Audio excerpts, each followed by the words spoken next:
araw mga ka-SAAS!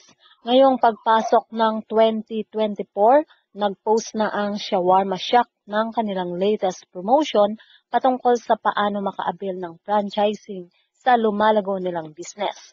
Ito ay makikita sa FB account ng Shawarma Shack. Tanging larawan na lang ni Catherine ang ipinost ng Shawarma Shack para sa nasabing promotion at wala na nga hindi nakasama si Daniel Padilla. Ang Shawarma Shack ay pag-aari ng businessman na si Mr. Walter Uzi Buenavista. Lalong nakilala ang kanilang negosyo nang kuhanin nga nila bilang endorser ang noon ay magka-partner pa at real sweetheart na si Catherine at Daniel. At dahil sa ganda ng relasyon nga ni Catherine at Daniel, ang daming hatak ng dalawa sa tao. Kaya naman lalong lumago ang negosyo ni Mr. Buenavista. Pero eto na nga, sa pagpasok ng 2024, ang larawan na lang ni Catherine ang makikita sa FB account ng Shawarma.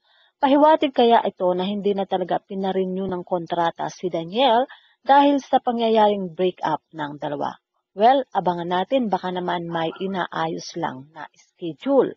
Samantala, marami talagang nagpapahayag ng kanilang interes na makapareha at masubukan sa acting si Catherine Bernardo.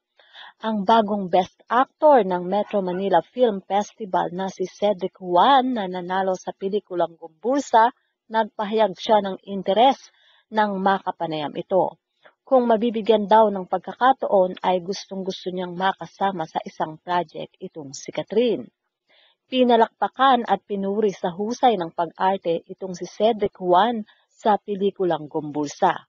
At ngayon, dagdag points pa din kay Best Actor Cedric Juan ang ginawa niyang pamimigay ng kanyang napanalunan nang maglaro siya sa numero 1 noontime show na E80 Bulaga. Nanalo siya ng halagang 44,000 at ipinamigay niya ito sa maswerteng 4 na audience. So mga ka-SAAS, yan nga po ang ating balitaan. At kung inyo naibigan, put your comment down below at syempre huwag kakalimutang mag-like, share, and subscribe.